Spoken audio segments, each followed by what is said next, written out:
Hey guys, assume you're all in the car park now. Yeah, I just walked down to the start. This is it's pretty mental, eh? Um, yeah, unreal. Just walking down here in the dark with yeah, thousands of other people. Um, yeah, conditions look good. Might come back to bite me later. But, yeah, no, yeah, just walking down, just thinking, yeah, pretty crazy. Pretty crazy. Not really. We've all had a pretty smooth last 12 weeks, but yeah, just cool thinking back. I was just thinking as I was walking down here, yeah, like just over 12 weeks ago, I was doing a session in the dark and the rain up in the Dolomites. Um, yeah, sort of thinking, oh, Valencia feels years away, but yeah, it comes around quick. Obviously, Jen and Disco getting married. Um, yeah, Dan with your only one illness this time. Done good. Yeah, yeah, probably won't see you out there. Hopefully, I don't see you out there. See you after for some beers, and yeah, good luck. Hello and welcome back to another episode of the Physiology of Endurance Running podcast, Road to the Valencia series, the recap episode. So, should we jump straight into it? The most important announcement. What was your Spotify Unwrapped? What was number one? Oh, jeez, pull this up. You didn't prime us for this. I've had my music taste like torn apart for this whole series, and I'm getting my revenge now. Apart from mine was awful as well. I think most important thing was the listener age, wasn't it, Owain? I think you're a kid still, right? And I'm 77. Yeah, so your average age, what is it, average age or your listener age was 77? 77 listener age. Embarrassing. My top artist, Leonard Cohen, who is obviously like the best musician of all time. But and probably has been my number one for about however since I've had Spotify. But yeah, we don't need to go through this. We can skip this. I was actually just like having you on. How is everybody doing post-race? Good. I'm really enjoying my holiday, to be honest. Jen's living it up in Mallorca. Me and Owain, I think, are straight back to reality of a flooded Wales. Yeah. Straight on the flooded Taff Trail this morning on my bike. Yeah, I don't think there was a single cloud in the sky for about 5 days in Valencia. And then it's continued on in Palma as well. Actually, not a cloud in the sky. I really hated myself for this thought when I was in Valencia, but I was like, I get why people move out here when they're older. I'll move out there now. I'm very happy to do that. You just showing me Spotify age. They'll be like, yeah, you're retiring. Yeah, you're ready to go. I'd skip the working bit, just go to retirement. It sounds right to me. I don't mind working when I'm 77. There's nothing else to do, is there? Then you just now I'm young and fit. Let's go and have some fun. Like, go full-time training, exactly, and some sangria. It'd be great. I did say to Dave whilst we were there, I was like, imagine if you lived in Valencia, you'd be able to do the 10K, the half, and the marathon every year. Just like walk over from home, it'd be class. There should be a medal for that, shouldn't there? There should be a medal, like a marathon major medal. Yeah. You've done the treble in a year. You've done all of them, right? Yeah, I've done them. Not all. Yeah, I've done them all, but not all in 1 year. I did the 10K and the marathon this year and the half last year. And then I was like one of the OG 10Kers, like 2018. Got an appearance fee back in the day. Blimey, she's big time, isn't she, Owain? Big time. It's gone downhill since then. One of the ones that got crushed. Yeah, I was even before then. How are you doing, Dan? If you can, I apologise, listeners, if I'm a bit nasally. I'm a bit of a cold. I've been suffering a bit since the marathon in terms of not my legs. My legs are great. Went for a run on Monday. Felt pretty good. Was full ready to go back into the next training block and not run Tuesday or Wednesday, which I'm a bit sad about. But yeah, I'm. It's man flu, really. It's man flu. I've been working all day on my laptop, catching up on all the stuff that I've been neglecting. But not too bad. It's a sign. It's your body's like, nah, we don't want a full week of training quite yet. Yeah, I mean, like, if it's a time to be not to be training, then it's now, isn't it? Really. So I'm not too frustrated. Just like running, you see. Just like running. I was trying to get Dave to let me go for a run earlier, and I was like, well, ask Dan what he would do right now, because you always listen to Dan's advice. He's like, no, I'm not asking Dan. Yeah, and I said go for a run. No, I very much think it needs to be led by, a marathon is so individual, isn't it? You've got to be led by how your body's feeling and your mental state. Like, some people just psychologically do not want to run. Other people are desperate to get back, and like, that's not what should purely be driving you, because obviously, like, what state your body's in as well is obviously a key sign. And what have you got coming up? And like, is there really a rush? You don't want to rush back into it and then actually find out 10 days later that you're still knackered and then need to take more time off, and that just prolongs the comeback. Yeah, definitely. Got to be able to sit on the We're toilet straying first. already into what we're going to talk about next week, I think. So let's leave that let's there. cut this bit out now. Yeah. Owain, do you want to tell us about SOAR? Yeah, so we all benefited from SOAR this weekend, I think. I think I'm right in saying. Loved it. Yeah. Yeah, hopefully people entered our competition. I assume we'll announce that in a couple of days. Yeah, and congrats to whoever won that. I guess we'll announce it next week as well. But yeah, there's still the SOAR Solstice competition. Me and Jen are definitely out of the running for this, but Dan might just break 21 hours. So it's completing 21 hours of running between the 1st and the 21st of December. And you just need to produce a screenshot of your Strava or Garmin or Coros just to prove you've done it. And then you get £60 credit with SOAR, which is pretty good. If you didn't do Valencia, there should be manageable, that amount of running. If you did Valencia and you managed to do it, that's a pretty good achievement, I think. I'm going for it. I'm definitely doing it. It might mean a big last 21st of December effort, but yeah, it's on. I'm on nearly 9 hours. So I'm surprised you're not doing like an ad, like the day, like the countdown to Christmas. So like 10 miles today, 11 miles tomorrow. 13, I've done that as a comeback before. Like, I've been injured and just like added a mile a day, and then until it gets like 18 miles, and you're like, well, now it's getting quite a lot of mileage. It's quite intense now. Yeah, on the SOAR website, we'll chuck it in our social media as well. Yeah, like, it's a pretty cool competition. Gets you out the door in the winter. Yeah, it's pretty, as we just said, it's pretty grim and dark in the UK at the moment. So anything to get yourself out the door and get yourself something nice for Christmas. So yeah, check it out. And like we said as well, we will pretty much head to toe kitted out in SOAR. Me and Jen were, Dan almost. Yeah, we think the kit was pretty good. There was loads of SOAR at Valencia, wasn't there? There was SOAR everywhere. Loads. Definitely. There was literally so much, and not just like Brits, was it? It seemed to be loads of different nationalities. Yeah, which is cool. Yeah, sort of speaks to how good the kit is. Yeah, and lots of SOAR our shakeout as well, which is nice to see. Head to toe in SOAR, some of them. Yeah. Good looking shakeout, I think. Good. Yeah. Good kit choice. But yeah. No, thanks as always, SOAR. And yeah, check them out because we're big fans of the kit. So yeah, I guess so. We're recapping races, right? So we're gonna do a training block recap next week, because we don't want to be here for 3 hours. Jen definitely doesn't. Jen's an hour ahead of us, so Jen's already a couple of cocktails and a glass of wine deep. She couldn't cope for 3 hours. I think you need the full debrief from disco first, and then. Well, maybe we should get him on to debrief. Yeah, I was going to say we might have to get him on to say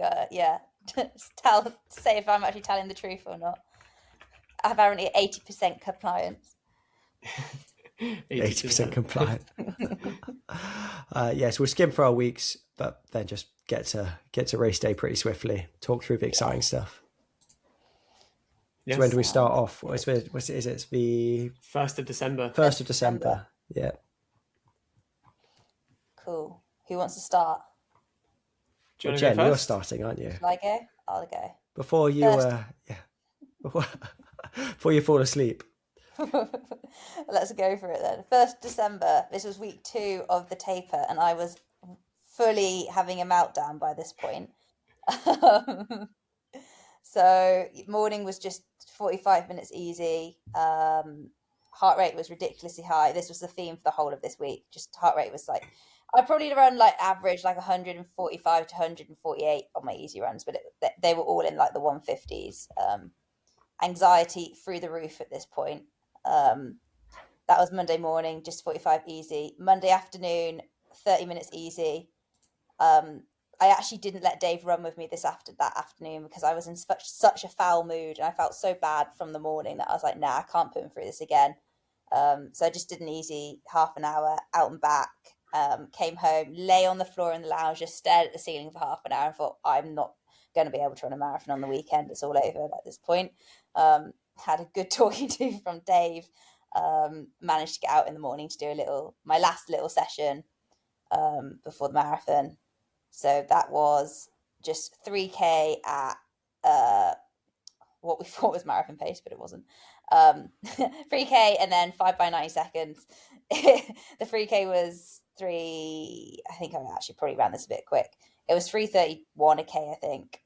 And then just, 5 by 90 seconds at like 3:10 a K, pretty much.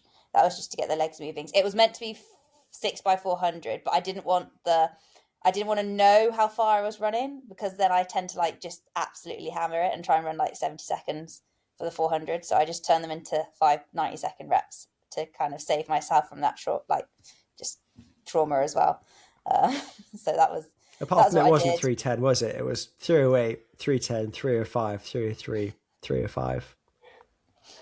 Fat free. That's what I came back and told Dave I ran 3:10. So that's what I'll continue with my story. You ran 1 in 3:10, to be fair. Yeah, I started off strong. So that was the morning. Yeah, that ended up just being over 6.5K, 4.1 miles. And I actually felt fine running faster. I think, the easy running's just all been in my head a bit at this point. I was like, I think I'm going to be okay. Need to stop being such a diva. Went out in the afternoon, did an easy 30 minutes. And that was my Tuesday. Then Wednesday morning, just an easy 45. I was really stuck between, should I run for 30 minutes on Wednesday morning or should I run for 45 minutes? I asked Dave. He was just like, whatever you want, doesn't really matter. So he was doing 45, so I did 45. Then we got the train to, where did we fly from? To Gatwick, because we were flying out of Gatwick on a Thursday morning. So we got the train to Gatwick, stayed at the airport, and they had a gym at the hotel. So just an easy 20 minutes on the treadmill. Strava's telling me I ran 7:16 a mile, but I think it was closer to 8-minute miling. But we'll take the 7:16s. Like, that was a big pump up. So I did that, and then early night, because we had like a 8 a.m. flight the next day out of Gatwick, so it was a 5:30 start on the Thursday morning. But we were literally like three meters from the terminal, so it was pretty easy. Travel was surprisingly non-eventful. Like, everything ran on time.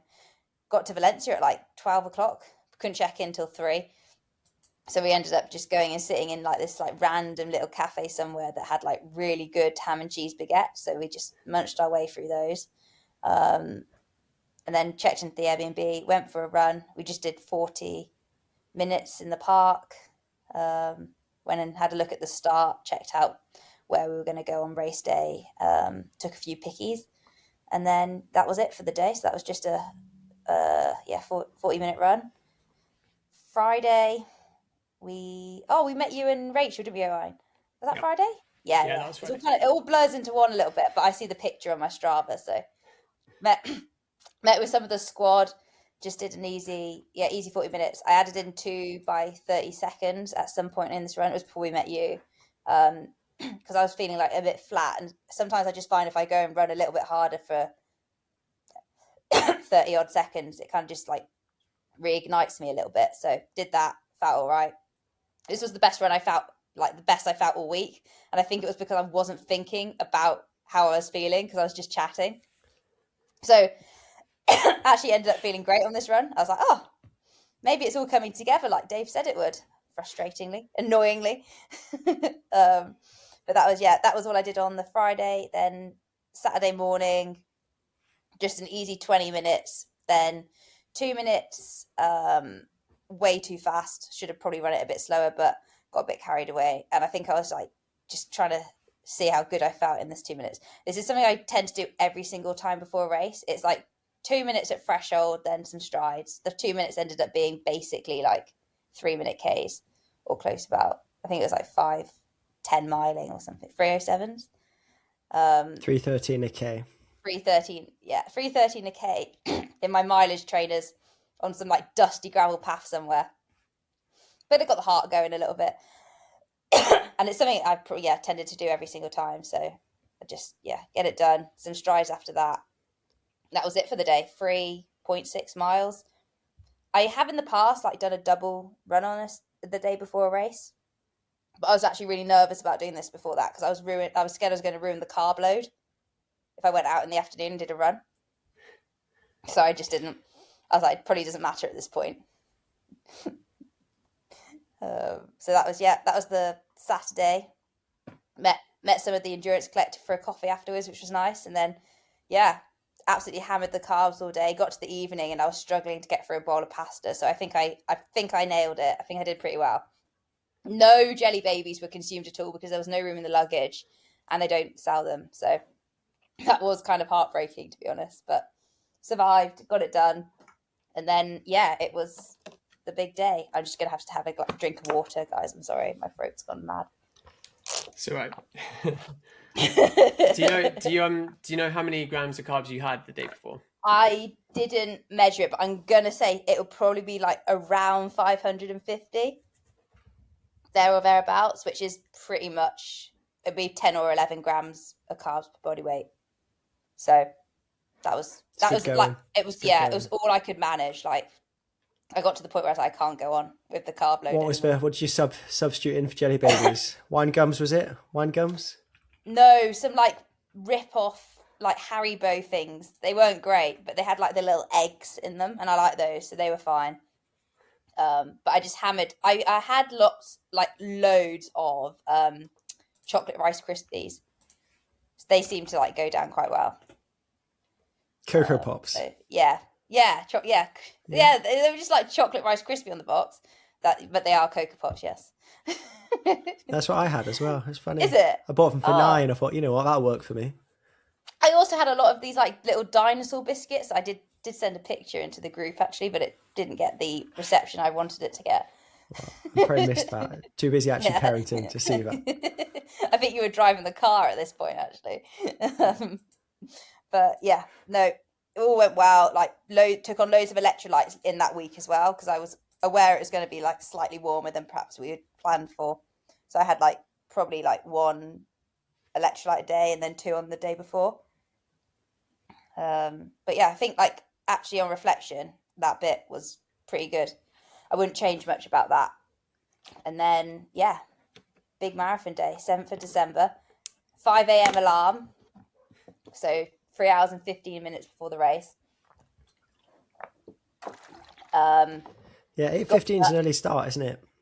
Yeah, but I don't know what you think, but when it's a race, like it doesn't feel that early. Like once you're awake, the time just kind of all merges into one. I don't really know what time it is or whether I'm coming or going anyway.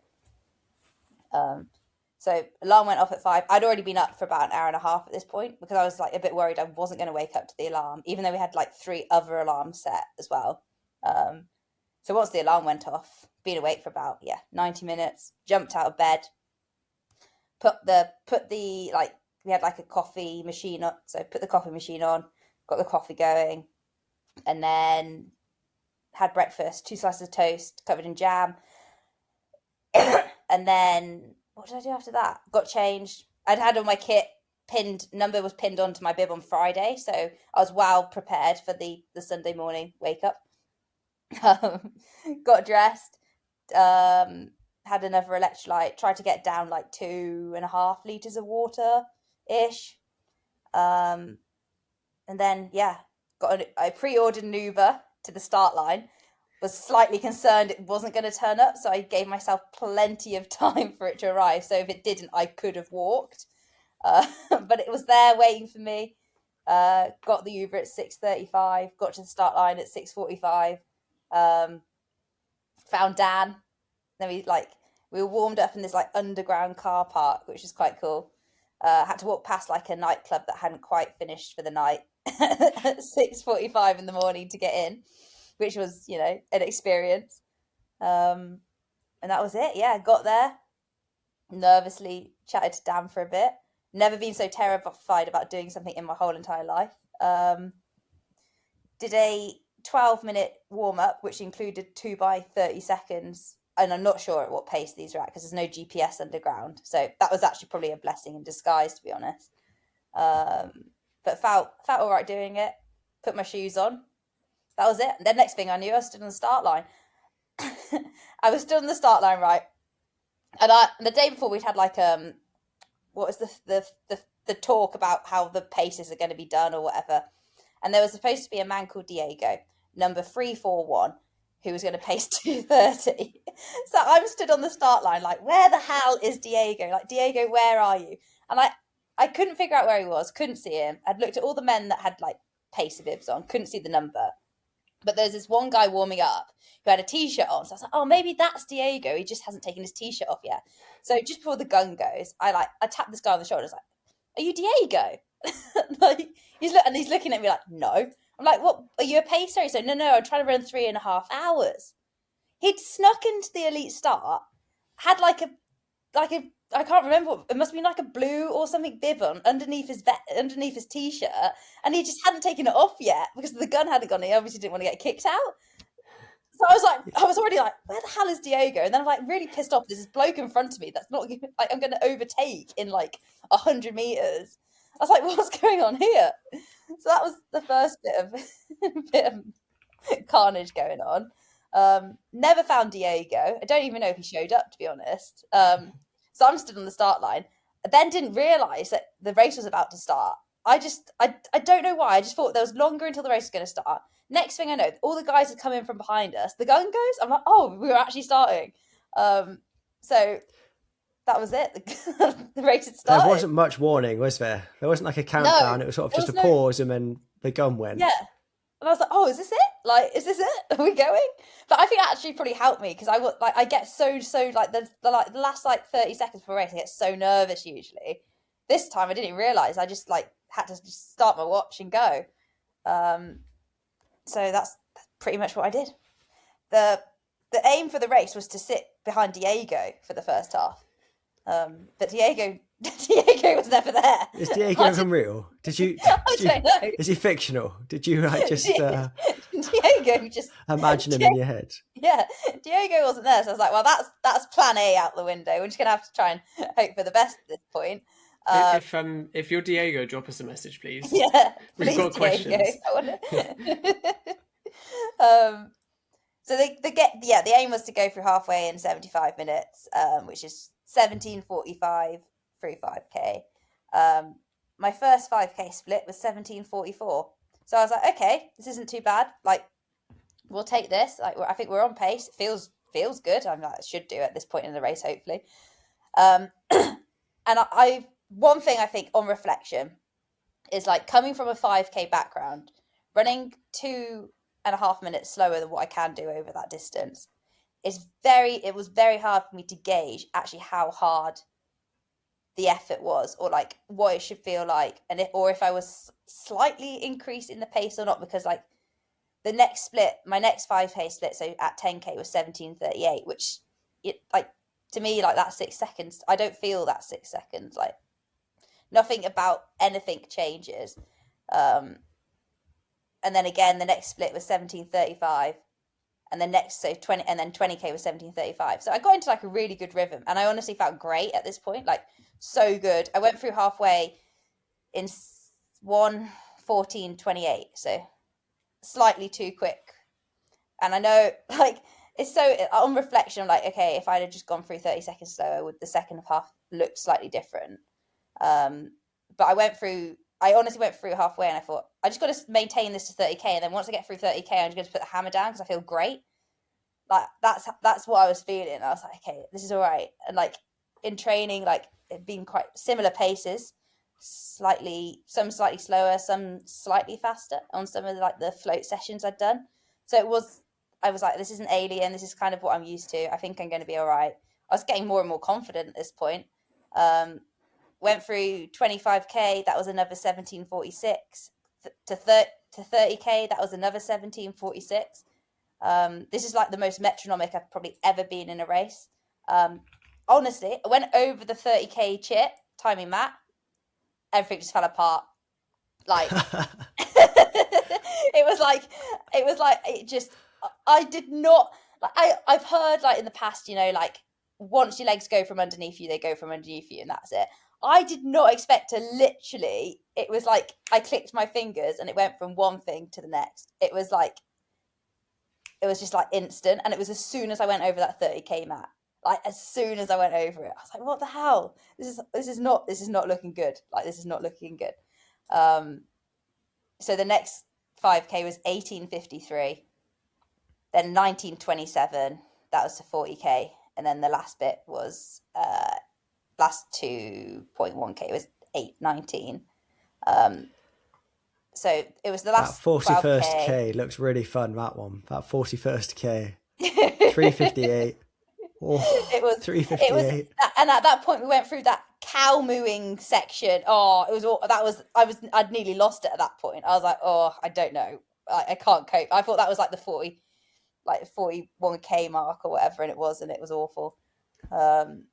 I think one thing that on reflection from that race is once it got a little bit hard, I got really scared. I was like, is this what the wall is?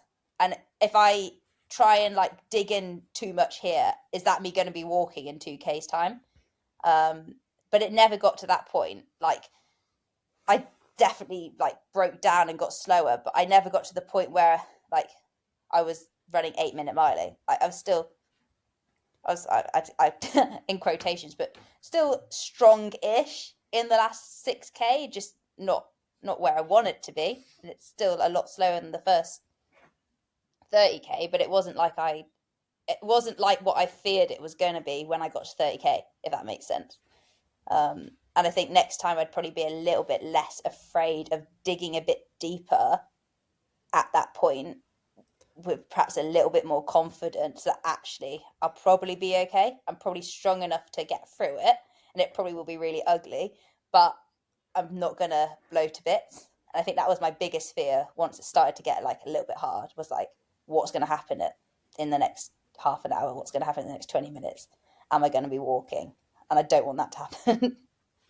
It is hard though, isn't it? Because I wasn't having the best day, but some of the best athletes in the world I saw walking along the course, because they've just completely gone and emptied themselves. Yeah. And it's, you don't know, you think, oh, I could have pushed a bit more earlier on, but then I've ended up doing 8-minute mile pace or actually just having to revert to walking the last 2k. And it's been known to happen, and you're good at pushing yourself. So there's only so far you can overcome like the physical challenge psychologically. Yeah, definitely. I think like if I was going to do this again, I'd probably contain my excitement a little bit in that first half. Not by a lot, maybe 30 seconds. And perhaps that would be the difference in the last 10k. I think that's really easy to say when you look back at a race and look back at the splits. But I think I probably have to be a little bit more firmer with myself in the next race. Like my heart rate probably just peaked a little bit. I wasn't looking at heart rate in the race. That's another bit of data I didn't want to know about whilst I was doing it. Like I didn't want to be taking on too much. But maybe it just got up a little bit too high too early. And we can see that kind of from what it's saying afterwards. It was like hitting like 181, 180, like by 6k. And maybe if we'd let it drift up a little bit slower, the last kind of 10k might have been slightly better. And where It's would you really say your hard. threshold heart rate is? My LT1 is like 172 and my LT2 is 186. So you actually So never got to 186, did you? no, never got there. But I just didn't have the facilities to do it in the last 10K. Yeah. That's the, Yeah. And that is that's a textbook. What happens, I think, if you just go that little bit too hard is that actually you can't really push the intensities in the final 10K because your muscular fatigue is just so high. You can't even maintain. Your heart rate starts dropping like yours did, like down into the 175s by the end because you can't actually maintain the intensity at all. Yeah, pretty much. That's exactly what happened. And I think like maybe that's quite like common for your first attempt at a marathon. Like it's so hard to gauge like the small margins at the start. I'm not coming into it as an idiot either. Like I feel like I do understand like what comes with the marathon to a degree. Like the first thing I tell everyone I coach to around the marathon is like, don't go out too hard. Like that's really stupid. Like if you're a bit slow at halfway, it doesn't matter. Like you can make it up in the second half. And here I am telling you the last 10K was really hard. But yeah. But have we said your finishing time yet? No, we haven't got to that bit yet. No, we better wrap that bit up before I can say anything else. My finishing time was 2:32:46. So yeah, a couple of minutes probably off what I really wanted on a good day. Maybe that goal was also slightly ambition for my first attempt at something, coming from somewhere that I didn't have the strongest sort of like thresholds either when we tested them in August. Perhaps like, it was quite far away from having good, strong thresholds. So I do feel like they've definitely probably improved. And maybe I was aiming for something slightly too ambitious for my first attempt, but I am that sort of person as well. So I don't like to do things half-heartedly. Yeah, I mean, going back to what you were saying about how controlled you were through 5K, I think you are penalised because of your profile in terms of you've got a few more fast twitch fibers than me and Owain. I speak for you, Owain, there. And your 5K is so good that you and your top end is so good. You've got a great VO2 max, and so actually it is going to feel so comfortable. Whereas I'm running not quite so far away from my 5K PB pace. I think of what if I run 14:09, 14:05 for 5K, and my PB marathon pace is like 15:40 or something. So I'm like 90 seconds a mile slower. Yeah. 90 seconds for 5K slower. But you could probably go and run as far. If you and me both ran a K flat out, we'd be pretty close, I think. Yeah, I reckon we wouldn't be far. 200, I've got you. 200, you've definitely got me. And just having that more like fast twitch profile, it's going to feel so slow. Just the fact that, you could go and run 200 meters in 28 seconds without thinking about it too much, but you're going to go out and run 200 meter pace in 42 seconds or whatever it is. It's going to feel so easy. Yeah. And it did, and it genuinely did. And I was like so confident halfway. I was like, 30K, just don't do it. Everyone just says stay patient till 30K, and then just, if you feel good, then that's the time to press on. It was the opposite when I got there. But I think that's a massive lesson in itself, that actually, even if it feels really good, like even if you think you're running slowly, just respect that first half a little bit more. And then hopefully the second half can end up being a bit better than what it looks like in this attempt. So yeah, that's definitely the aim for the next go. So it's going to be a next go. There's going to be, honestly, I've never enjoyed training for something and doing a race as much as I did for this in the last sort of 5 years. And that was like massive for me going into this, was I just want to find something that I really enjoy doing in running again, because I kind of got fed up with the track, fed up with comparing everything I've ever done over the 5K and the 3K, the 10K, cross country. I wanted to do something that was brand new and challenge myself in a different way. And I'm obviously not very good at this compared to my 5K and my 10K. So to me, that's really exciting. I feel like I got loads of room for improvement if I am patient about it and actually approach the training like in the right way and do it at the right intensity. And I feel like we've got a really good starting point now for the next go. One thing that went really well in the race was I managed to get all my fuel down, no problems at all. Took on 7 30-gram gels at every 5k up to 35k, and like drank from the bottle of water every 5k as well. So that was really positive. Like I knew, and now I know my fueling strategy for a marathon. I don't think there's much to improve on that. Maybe drinks at a race, if there's the opportunity for bottles, would be like the only thing I'd change. But yeah, apart from that, got that. I feel like the taper, I understand that now, and I know I'm going to feel awful next time.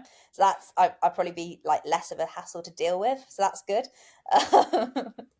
So it's I think like I really wanted to learn as much as I could from this. I've learned that I've got a bit of work to do in the last 6k and the last 10k, and I've got to be a bit more patient at the start. So yeah, I can't complain.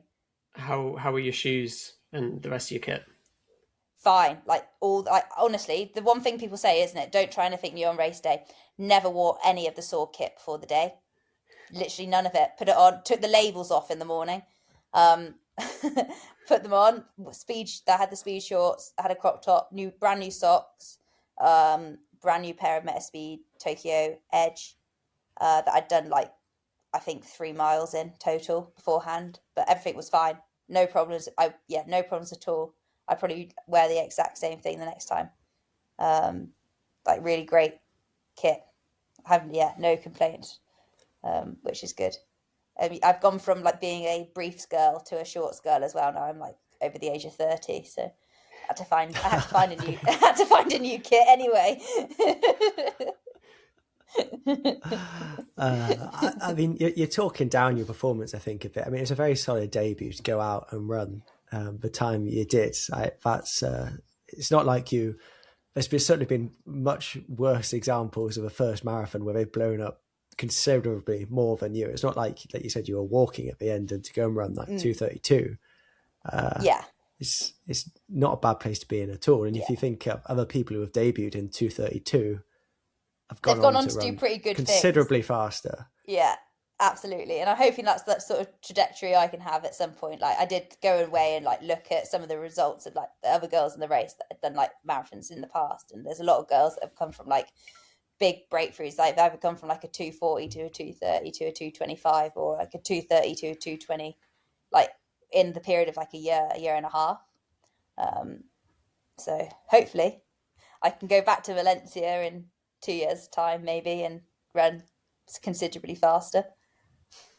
Not next year. She's already been thinking long term. I already know what I'm doing next year. It doesn't fit into the plan. I heard you're doing a field assessment. That's what I heard. Yeah, I'm just doing 8 back-to-back marathons. Yeah. Nice. So, And how are you feeling? How are you post marathon? Do you know what? The first 2 days, I couldn't sit on the toilet, couldn't walk down the stairs. I couldn't sleep because everything hurt so much. Quads, calves were in bits, horrendous. Didn't want to go for a run because I don't think I physically could have done. But today everything's feeling a little bit better, which is good. I mean, it still kind of hurts to prod around in the quad area, but apart from that, I feel all right. I don't feel shattered. I feel mentally I'm really ready to go again. But again, it's just respecting that kind of rest and recovery if I want to kind of achieve what I want to do next year as well, which is the hardest thing for me. I have I think it is a 11-year streak on Strava of not having a day off for a week, not having a complete week off. So I do struggle with the rest element of the running thing. By the weekend you'll be good. Yeah, I am planning on know. Exactly. Saturday I've got a run locked in, otherwise my 556 week streak will be over. It's a good streak, isn't it? Not that it's a real streak, this bloody Strava. Run once in a week and you ticked off the streak. Doesn't really count, but you shouldn't be promoting the streaks. I just it's an honest reflection of how hard I find taking rest is. Yeah. I think it's just positive that you've come out of it and are already excited to do another one. I think was sort of the aim of this whole marathon block for you, wasn't it? Was to come out and actually not hate the event would be sort of a good starting point, wouldn't it? Definitely. And yeah, like I said, like challenge myself with something new that doesn't compare. I can't compare this to anything I've ever done. Like I can Dave did look at the age grade thingy on Run Britain yesterday. My marathon's very low down the list at the moment, so it's quite fun to have something that I can actually improve on. Definitely. And there's so many learnings you'll take and run a lot faster just in your next one, having been through that experience of training for a marathon, let alone all the training that you've done over the last 12 weeks. Oh, definitely, yeah. I think it's easy. Like I can definitely build on the training. I don't think I need to do that much different in the training. I just need to do another block. Get another really solid block of training done. Take everything I've learned from that race and apply it. Not just say I'm going to apply it, but actually apply it. Nice. So, yeah, that was me. So I think, I think the one who had the most successful day of all three of us. Let's get stuck in. Splits. I don't know if I feel that way. I'll go through the week quick. Monday morning, 50 minutes, easy. Dropping the mileage down a bit. Tuesday, I did 4 by 5 minutes on the treadmill. I just didn't really, I couldn't be bothered to run to the Taft to do 20 minutes worth of intervals. So I thought I'll just do this on the treadmill. And then I thought, I have loads of time. I hadn't tried on my race shoes either. Because I also had a box fresh pair of Metaspeed Skies. So I thought, I'll have loads of time, and then ended up faffing about. I had to really quickly sprint up and down the road afterwards just to make sure the shoes were fine. Let's clarify here that actually both of you have tried the shoes before. Yeah. It's just you've got new pairs for race day. Yeah. You haven't just chucked on a random pair of shoes that you've never tried before. We're not morons. Just to clarify. Just to make sure they feel fine. Because do you remember you used to hear those things about Vaporflies, like back in the Next Percent days, where like if you got one from a factory in China, it felt different to one from Vietnam. So I think it is worth like definitely trying like the same shoes, just because there is going to be differences in how the foam's treated and stuff. But 4 by 5 minutes like felt fine. Like you can't really, part of it was you can't really tell on the treadmill. And I just had it at like 17.5k an hour, whether that's even accurate, and just let my heart rate drift up. So by the end, it was sort of close to LT2, but that's like 2 minutes of the last rep is sort of close. But yeah, just a sort of ticking it over session. Then Wednesday, I just did, meant to do 50 minutes. I think it was pissing with rain, as it was the entire week. So I just did 47 minutes. I couldn't be bothered to run up and down that side to get to 50. Thursday. So then my travel started on Wednesday. Because we were, similar to you flew from Gatwick, right, Jen? We flew from Heathrow. So we drove to Rachel's parents, but I was picking Rachel up from our work Christmas meal, which added some stress. I was like, if anyone's coughing, like, forget it. I'll get you McDonald's. Sort of thing. So, and it's like in your head, like this is getting so South Wales here, but like you don't want to go at rush hour because you get stuck in Newport. So it wasn't, I would have rather left like 30-40 minutes earlier than we did, but it's still, we got to Rachel's parents at like 10 o'clock and I'm like, I just want to go to bed. And then a 5:30 alarm to get to Heathrow. And then, the flight was okay. Met a listener in the baggage pickup. I flew to Madrid. Met a listener in the baggage pickup. I'm really sorry, I've forgotten your name. But he told me where the bags were because the bags weren't at the belt where the airport said they were, which is really helpful. I was stood there looking like a bit of an idiot. And he was like, I listened to the podcast and the bags are on the 4th conveyor belt, which is really useful. So that bit was fine. And then we got on the train to Valencia and it left 20 minutes late. And then halfway through the journey at a station, it just started like rebooting itself because there's an electric train. and we sat there for about 40 minutes of it, just like every 5 minutes turning off and then back on, and all of the screens and the lights like coming on. And I was just like, oh, come on. Like, I just want to, I just want to get here. And it went from like, we meant to get into Valencia at like 4ish to we got in at like just after 6. And the plan that still happened was we were then going to run to the expo, because the expo is open like on Thursday night, but it just got more and more stressful. And then I was like, shit, we're going to be running in the dark. But yeah, we eventually got there, still went to the expo, just decided let's keep all of the stress on Thursday, and then we have nothing to do on Friday. But yeah, that was less than ideal for the rest of the travel. So where did you start your run from to get to the expo? We started from our hotel or apartment. Oh, you were quite close, were you? Yeah. So we were. I know. So we ran like point to point and then jumped on a metro to do the last bit. The expo is a long way out of the city centre. Yeah, I was gonna say it's like I thought that would have been a long old run to get to the expo from where you were staying. Yeah, we did 35 minutes and just got to the nearest metro and then got the metro. It's a long way on the metro, and then it's like another 15 minutes walk from the metro to the expo. Yeah. And then we were going around the expo. I didn't even want to go on the expo. I just wanted to get my number and walk out. It's like the same as like London, where they want you to go through, and it's like, you know, loads of stands and stuff. And I was just walking around saying to Rachel, I don't want to be here. I just want to get an Uber back to the hotel. Yeah. Poor Rachel. we got all of the stress done on Thursday.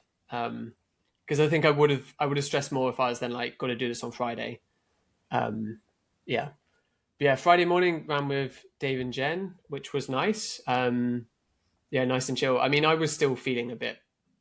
The whole week, you just feel a bit like I've been there before, so I sort of knew it's going to happen, but like you just don't feel amazing. But no, it was nice. It was just nice running with other people. Yeah, nice and chilled out. And then then I started carb loading like later that day. So I've got it written down. It's rough guesses because we like got food and stuff. Actually, then later in the day we saw Dan and your family, by the cathedral, which was good. I think it was actually after we had a drink with you guys, and then like we were like, we haven't actually eaten lunch, and it was like 3:00 at that point. So maybe not the best way to do a carb load, but so that's not really starting a carb load, is it? I know. Well, I had some sweets. It was Rachel was getting like hangry. Was just like, I want tapas. Yeah. So that was Friday was okay, but yeah, I did. Well, I got it written down somewhere. I think I did 600 grams of carbs. Yeah, 600 on Friday. That's like guessing with like lunches and dinners and stuff. It's a good going for 2 days out. Yeah. Yeah. Yeah, just smashing the sweets mostly. Yeah, and then Saturday morning we then did the shakeout with all the people we coach, which is really good. Good to I had 3 guys running. I've met Rich before, but it's good to meet Damien and Will in person. Yeah, no, good shakeout. The park through the middle, like I think everyone talks about this with Valencia. The park through the middle is insane. Like, what is it? There's like a cycle path on either side. Then there's a walking path. Then there's a specific running track that has like every 100 meters marked, and it's gravel. And there's like signs being like, do not walk in here, like do not cycle in here. It's just for running. Yeah, it's a pretty good park, isn't it? Yeah, it's class. It is a good park. It was so busy on Saturday. It was almost too busy for my liking on Saturday. There was like stressed out. There was like a 5K like shakeout organized by the race, but like people were wearing numbers for it. So like there was that going on as well. Like we were trying to get like a photo in front of the finish with everyone. Yeah, it was really enjoyable. Yeah, like nice. I think that's definitely preferable to like running on your own with headphones in, like especially in that park. Yeah. I don't know, Jen. Was it all right? The day before your race, you're just getting your own. I'm like not pleasant company on a run the day before race. Like I'm just awful. Like I'm better off with my headphones in, like just not talking to anybody because everyone would hate me. I think you would have been fine coming along. I'm just a horrible person. We'd have just ignored you, like, Jen. We'd have just ignored you. Yeah, that's the other alternative. Just ignore me. Yeah, then Carblo did the rest of the day. So we were in an apartment that was really, really good, except the people above us were really loud. And on Friday night, they were up until 2 a.m. I swear, like they washed up like all of their plates and cutlery like 3 times. It was just banging stuff nonstop. So I was really stressed just because I just didn't sleep. Like, I think I get a bit of insomnia if I'm like a little bit like overthinking, and I find like I have to go from like reading to a sleep like quite efficiently, and if I don't, then I just get in a bit of a cycle and I start to spiral. So that wasn't a fun night. Jen bailed me out with some earplugs for the Saturday night. But yeah, that wasn't helping as well. And also like if you're up a lot of the night, you're a lot more hungry. So I was like waking up like sort of hungry, even though I've eaten like 600 grams of carbs and like a big dinner. So that's the secret, is it? Just not sleep and just carb load all night as well as all carbs. day. There we go, Jen. it? That's what we've going wrong. Was it? I think Dave said to me saying, maybe one of the American marathoners like couldn't sleep the night before, maybe the Olympic marathon, and he just kept eating the whole night. So I was like, yeah, that probably extra 12 hours to get in some fuel. Yeah. What could go wrong? Yeah, but no, that wasn't ideal. Because you sort of bank on not sleeping very well the night before, so you want the night before that to be good, and that wasn't great. And then I spent most of the afternoon sending voice notes back and forth with Dan because I actually realised I hadn't really planned what I was going to do during the race. And Dan had sent you were going crazy on Excel with your own heart rate data. When I was doing what you were doing, looking at what I was actually going to do, which I didn't do, but we'll get to that later. And just I've got a really nice Excel file with I think my last like 6 marathons in, of just for heart rate data and the split data for each of them. Just looking through that, I thought that Owain would especially appreciate that, so put that in the group chat. But then I realised that just made him overthink, so I ended up with a 5-minute voice note from him. I was in the market and I was like, why am I here? Like, I need to plan what I'm going to do. I should have said as well, actually, on the Wednesday, and I've had these the last few weeks, I just forgot to mention them. I had a session with Scarlett, the psychologist. I say I've had them last week. We chat most weeks, but just went through like sort of race plans and like a really, really good like session. I've got this spreadsheet here, but yeah, like working on the visualization stuff that I mentioned before Stroud. In terms of like I use the sort of like cloud idea for like if something is sort of like, don't know, like stressing me out, I just think like, oh, this is just a cloud that's like just passing by. So I was definitely like using that the day before, though not too bad, I don't think. Like I've definitely been worse the day before race. But no, I just had a really good session with her on the Wednesday, like sort of, like planning like what to do, thinking wise, and then just also some like reflections of things. So what was it? There was things I've done in training that prove you're ready, strengths that I think I have as an athlete, times you've overcome adversity, cues for the race day, the things that matter most, the night before, which I did most of, warm-up routine, like start line routine sort of thing. Just going through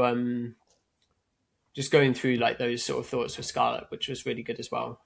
Like those sessions have been really good. Like the visualization one, I just always come back to it. Like it just clicks, which is quite nice. Like I just have a bad thought and I'm just like, oh, it's just a cloud sort of passing by. So I'd done that on Wednesday, but like was definitely thinking about that like the day before. And then so I actually slept okay the night before because of the earplugs. So thanks, Jen. I got up at 5. And I had toast with honey, but we didn't have a toaster in the room, which I didn't find out until I bought a loaf of bread. So I just had plain bread with honey on, and then a couple of coffees. and then I walked to the start. Because I was sort of just over a K from the start, and it was mad. Like, just it's still dark at that point in the morning, and there's just like so many people like heading towards the start, and it's just it's really cool. Like, I don't know, I don't like. I guess it's different at London because it's sort of in the middle of a park and sort of like the middle of like I guess like South London, but it just feels like the whole city's like sort of up already. Just is really cool. Obviously, I was above the ground, like you guys were in the car park, but like it was, cool atmosphere. And then there's quite a big area for warming up. For I was in the green pen, so there's the elite starts, and then yellow and green. So yellow like 220 to 230, I think. That's what Dave was in, wasn't it? And then I was in green, which was 230 to 238, and we had like quite a big area to jog in. I just did like 6 minutes of just pretty chill jogging. I was not sure if my stomach was okay. It ended up being absolutely fine, but I was sort of like in two minds, like, do I go back out and try go to the toilet? Or do I do this? And then I was like, oh, let's just jog. But I was like looking at my watch and I was like, it's 40 minutes before the start. Like, I don't think this is going to make much of a difference. It's almost like just something to do. That would work. I go to the loo like 100 times in the last like 30 minutes before a race. Like that would stress me out. you wouldn't enjoy the mass start. There was people like peeing on the floor and stuff once we were like in the pen and stuff. Yeah. But no, that was good. I warmed up with a guy called Connor from America, who's a listener, which is cool. He sort of came up to me as we're jogging and said he was a listener. So that was cool. A few people like shouting at me as well, like sort of good luck. It was really weird. Like, not really. I've had people come up to me after races before, but like people like shouting from like outside the sort of pen, which is weird. I warmed up, but I don't think it did much, to be honest. Like, probably just like, because you didn't need to be warm. Like, it was fine to stand around in a vest and shorts in, and it was just way before the start. But yeah, basically ended up in the pen sort of like 30 minutes before. Ended up like standing with 4 Ponty guys as well. So it's like a little South Wales corner Love it. in the middle of the pen, which is pretty funny. And then start of the race, I guess. I don't know if you guys felt the same. You might have been far enough forward, but it's insane. It's such an insane race. I think like I wrote down like it felt like that first 100 meters of a cross country, but that was the first 5K, and you're in a road race. Like, it's just mental. Like, it's so busy, and there's so many people running fast.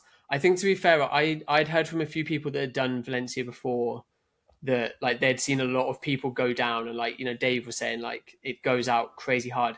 I don't know whether just because there were so many people about, or like loads of people were thinking that it was fairly calm, like people weren't elbowing each other, and actually it almost felt like it was kind of hard to run the pace you wanted. Like, everyone was being quite cautious.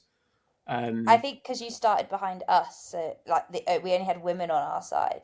It was probably like a little bit calmer behind as well, compared to like perhaps the other side where you've got like the men in the 220 pen thinking they're worth a 210 and then like trying to get through.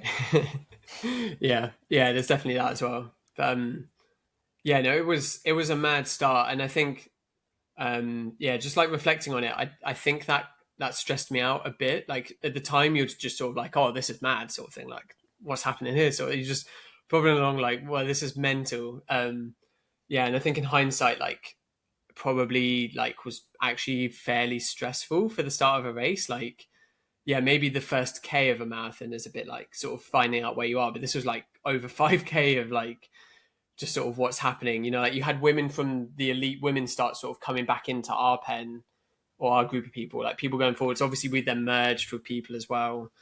So it was a pretty mental start, and I'd come up with a similar heart rate plan, I think, to what Dan would have had. I think with the voice notes back and forth, it's sort of, I think you said it and I sort of came to the same conclusion, like go from like 30 to 32K as like that's LT2, and then like work back and sort of go 2 to 3 beats every 5K. so I had that plan. And yeah, I lapped my watch at 5K, and the average heart rate at that point was like sort of bang on where I wanted it to be. Lapped it, and on my watch I had average lap pace and average heart rate, average lap heart rate. And you lap it and you immediately get like what it's doing there and then, because it's, the lap's only been 5 seconds long, and my heart rate was like 5 beats higher than I wanted it to be, and I was like, oh no, this isn't good.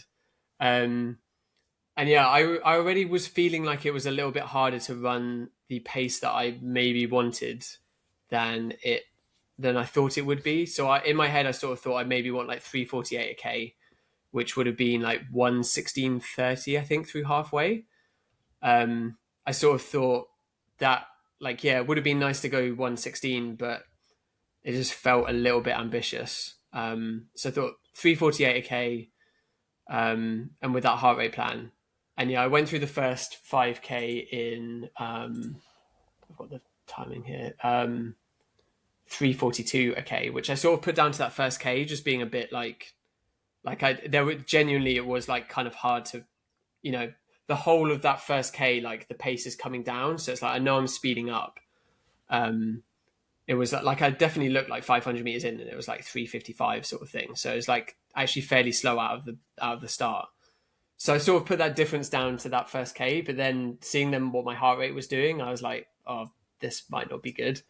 Well, your first 1K was the slowest of a race, wasn't it? Yeah. 3:45. And I do really think it was hard to sort of get going, because you have so many people just doing different things. Like there would have been people at the front of that pen that like, there would obviously be people at the front of the pen that like blew up or, like were injured and walked it in. But there would have been people running like 2:40, and there would have been people running 2:30 behind me. So it's just so chaotic sort of off the start. I saw a stat out there that 20% of the field went sub 3 for the marathon, which is higher than like Boston, where to even get into the race, you need to have a time that's pretty close to that if you're a male, like whatever their ranking age groups are, 18 to 40 or whatever. So it's a crazy depth of that top end.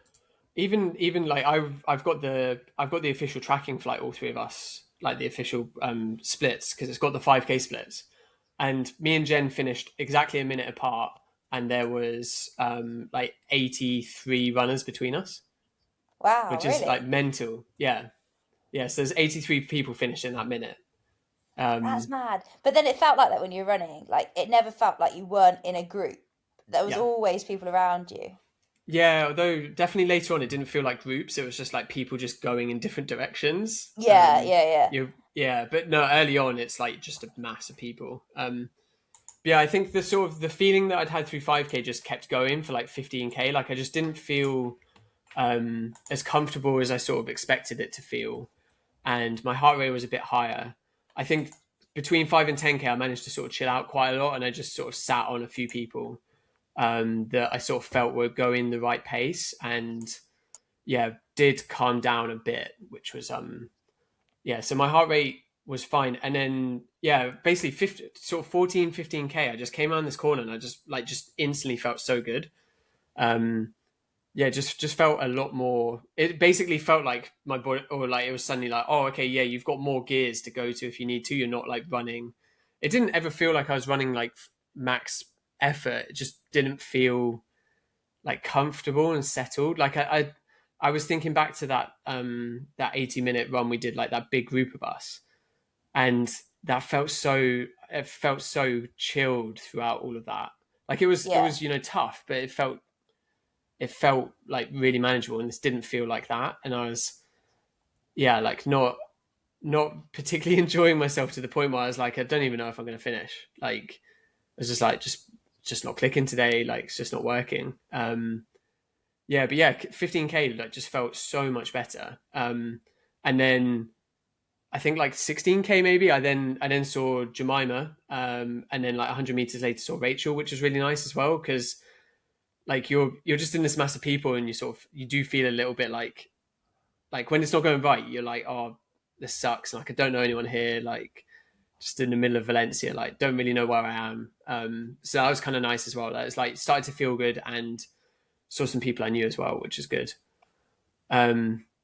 yeah, and it just everything felt easier. And I think actually like my average heart rate was maybe the same from like 15 to 20 as it was from like 5 to 10, but like I got a lot faster. Um, and you'd sort of expect like a little bit of drift. So I think that maybe speaks to like how much more like settled down I was feeling. But yeah, so yeah, then just sort of kept sort of working my way through, I guess. Like 15 to 30k just all sort of like blends into one for me. Like it generally felt good. There was maybe 500 meters that felt a little bit hard, but um yeah, like it just felt good. And you can sort of instantly see it from like my 5k splits. Like I just instantly like took 15 seconds off and then another 5 seconds off of the 5k split. So like was definitely feeling a lot better. And then yeah, got to 30k, and like for me at least, like groups were like really breaking up at this point. Like I was sort of following a group from like 25 to 30k, and then just sort of came around the corner at 30k, maybe where you started to feel bad, Jen. I was just like, oh, I just need to keep going now. I just need to push on, and just immediately like moved on from that group. And I think in your head you think, like, oh, I've completely dropped them. They're probably only like 10 meters behind me, but yeah, So and then it's a good motivator though if you do gap people. Like it really yeah, does help. yeah, and I would say like I do genuinely reckon from like sort of 15 maybe 20k onwards, like I don't think many people came past me. There was yeah like 30k onwards there was that like dead straight bit of road for like sort of 2ish k that felt like it lasted forever. There was like one American woman, I think called like Keeden or something, was on her bib. Like she went past me and looked so strong, sort of to the point where I was like, why have you been like waiting? Like she was honestly moving like 5 seconds a k faster. It's like, why have you waited until 30k? But yeah, yeah, at this point it was just like individuals, like, and just I was just like getting to the next individual and then just keep going sort of thing. And just sort of felt like I like upped the effort level and was responding quite well to it, which is quite nice. Like again, I said to my athletes, like that's how you sort of want to get to 30k. I think is that at minimum you can up the effort level to keep the pace the same, but if you can up the pace a little bit as well, then it's quite a fun feeling, I think. Um, and then yeah, sort of yeah, kept going. Got to we keep mentioning this cow section. One of the race sponsors was a milk company, and they had this like section where it was like barried off, and then there was like really loud cow noises. And it was at 40k. It was like 40.5k. And yeah, I went through there and I was like, what the fuck is going on? Like, why is there a cow mooing? Yeah, really odd. But yeah, and then yeah, got to 40k, like lapped my watch and was just like, you just got to run as hard as you can for the finish at this point. And yeah, I felt like I finished like pretty strong, like picked up the pace again. I'd say actually I've got my splits. Like I went through half in 1:17:19, and then finished in 2:33:46. So I think my brain's working. That's like a minute negative split, right? That'd be two. Yeah. Yeah. Just about. Yeah. Yeah. So I would say like really happy, or I'm happy with the like the execution in terms of pacing. Like that's probably like maybe the minute like negative split means I could have gone a bit faster at the start, but I don't know if I would have got to the finish quicker. Yeah, like I think it's probably if it was like a minute and a half, 2 minute negative split, then yeah, maybe you should have pushed harder in the start. But I think a minute's perfect. I think only when you get into those like really, really fast times where you just can't physically go out that hard. Like, you know, when you talk about people going out in 2 hour pace, well, if you negative split a minute, what you do 61:59 is a bit ridiculous, isn't it? But I think for most people, a minute is good. Yeah. And yeah, like I was sort of happy at the finish, like with that execution. I think in hindsight, like a part of me is frustrated I would like to know why I didn't feel good at the start. Like I think also like definitely one of the brief thoughts where like I was able to sort of like deal with it, but it's like I sort of seen like 3:42 on my watch, and like when I did London 3 years ago and ran like 3:46 for the whole thing, and I was like, have I really like waited 3 years and flown to Valencia to take like 4 seconds off? Like, and I know like you can't like sort of dismiss like running a PB because that would still be a PB, but I was like, I was like just a bit frustrated, I guess. And like, you know, we'll talk about it more when we go through the training block, but I think like sort of felt like maybe maybe the training suggested a little bit faster. I do definitely think I maybe slightly bought into some of the hype of like, oh, sub 230 would be possible. Sorry for I don't getting think in your that head. was no. No, it's good because I think like being positive is good, like approaching it. And to be fair, like I probably should have thought about it myself, like rather than leaving it until the day before. But no, I was like, I mean, we can go through it in the training next week, but like definitely maybe it's the post race blues and like being back in the cold, dark UK, but like I'm definitely a tiny bit frustrated.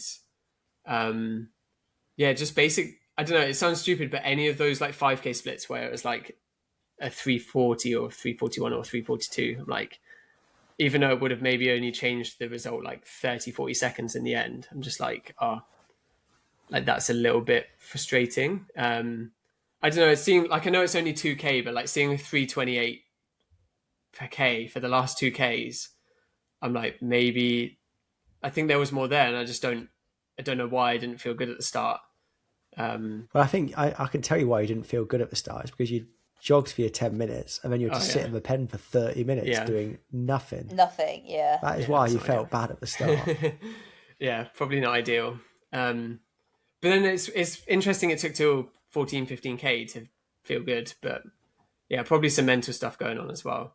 I was at least, like when it was happening, I was saying to myself, like I know even in long runs, like I definitely get stronger as a long run goes on. So it wasn't like I was feeling like not great and I was like getting frustrated, but I wasn't like, oh, I wasn't thinking like, oh, let's just spin it off now.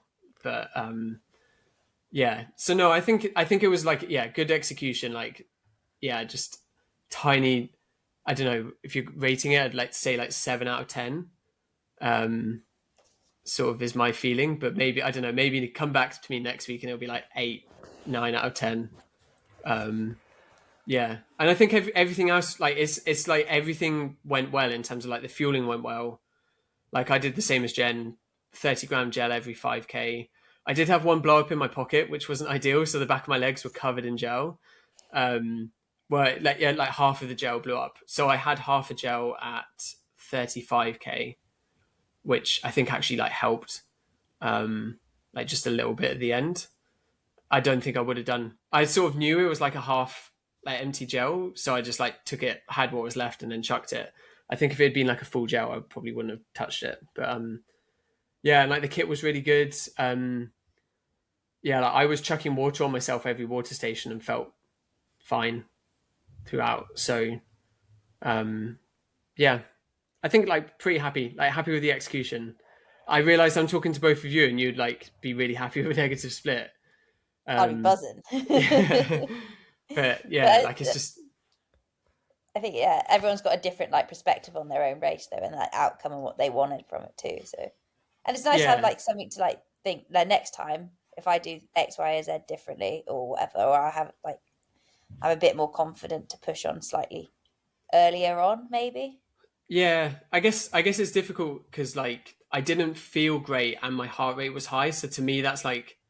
And also like, and then the pace wasn't necessarily there. So it's like sort of 3 out of 3 indicators are saying like, don't push.